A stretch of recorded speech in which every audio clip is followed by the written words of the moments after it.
Popcorn తింటారా మీరు? No. Yes, thank you. మీ సినిమాకి వెళ్ళినప్పుడు పాప్కార్న్ తింటారా అసలు? సినిమాకి వెళ్ళిపోయింది తింటారా? Only in films. ఓకే. అయితే ఇది అడక్క మానలేకపోతున్నాను. రాజమౌళి గారు హనుమంతుని గురించి, హనుమంతుడు ఏం చేయలేదని చేసిన ఒక కామెంట్, మరి హనుమంతుని వల్ల ఇలా అయింది విజేంద్ర ప్రసాద్ గారు అన్న సందర్భాన్ని పురస్కరించి చేసిన ఆ వ్యాఖ్యపై ధార్మికవాదులు, సనాతన ధర్మాన్ని నమ్మిన వాళ్ళందరూ చాలా ఆగ్రహంగా మండిపడుతున్నారు. దాని మీద మీ ట్వీట్ చూశాను. So what is your point?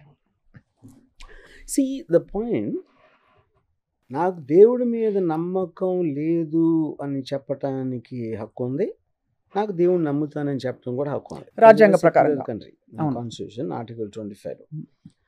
దాంట్లో ఇప్పుడు ఆ పర్టికులర్ దాంట్లో ఆ సందర్భంలో ఏదో ప్లే అవ్వలేదు అని చెప్పి తనకున్న బాధతోటి, because you work so hard to make that moment happen, అది వర్కౌట్ అవ్వలేదు కాబట్టి దాంట్లోంచి వస్తుంది.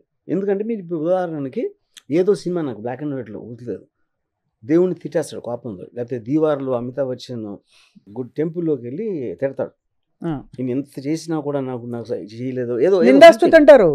రామదాసు, భక్త రామదాసు పాడిన కీర్తనలు విన్నారా మీరు? సో ఇప్పుడు ఇక్కడ తనకు ఇంటర్నల్ దాంట్లో ఇది తన ఆనెస్టీ, తన వర్క్ అంతా పెట్టుకుని ఇలా అని ఫాదర్ ఇలా అన్నారు, నా వైఫ్ ఇలా అంది అని ఏదో అన్నాడు.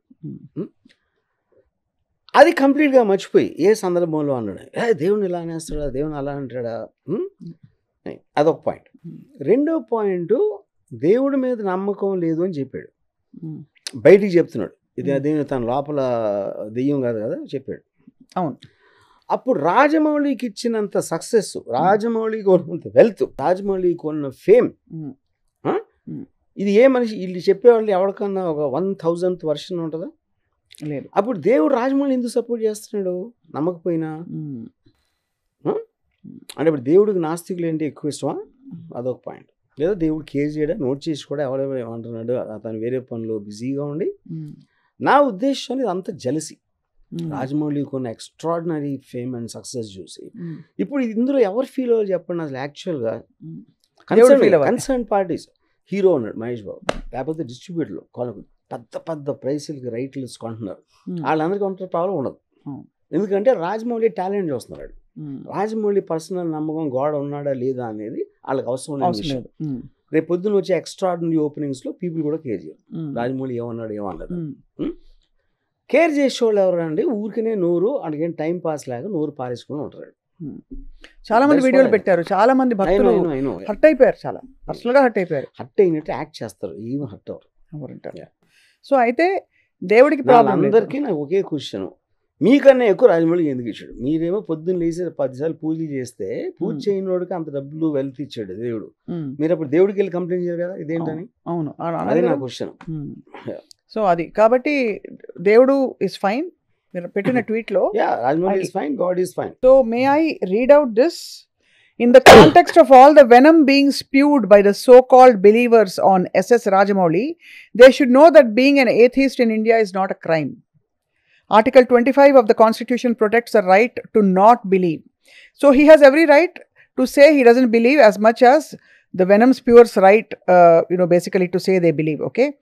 So despite him not believing in God, God gave SS Rajamouli 100 times more success. Yeah.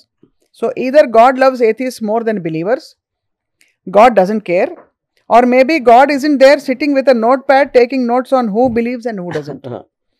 So if God has no issue with him, then why are the self-appointed God mongers getting blood pressure and ulcers? So the real problem isn't his atheism, antunaru. The real problem, he succeeded without believing in God, okay? So God is fine. So relax, God is fine. Rajamouli is fine. The only ones suffering are the people who can't understand either of them. So basically, bottom line is, it's plain jealousy masquerading as belief in God. Jai Shri Ram, Jai Hanuman. Adi. Aa vidhanga munduku poyaranamata meer. So of course there's a lot of angst in the social media space ee madhya. దేవుడి పేరు చెప్పి చాలా మంది, అదొక livelihood అయిపోయింది చాలా మందికి. దేవుడి పేరు చెప్పి కంటెంట్ చేసి భక్తులందరినీ తిప్పుకుంటున్నావు, వ్యూస్ వస్తున్నాయని చెప్పి ఆ ఎమోషన్ని రగిలించడం ఒక ఇది. కానీ ఏం ఎమోషన్ రగిలిస్తున్నారో వాళ్ళ విచక్షణకు వదిలేయాలి అంతే. So that is that Ram Gopal Varma గారు.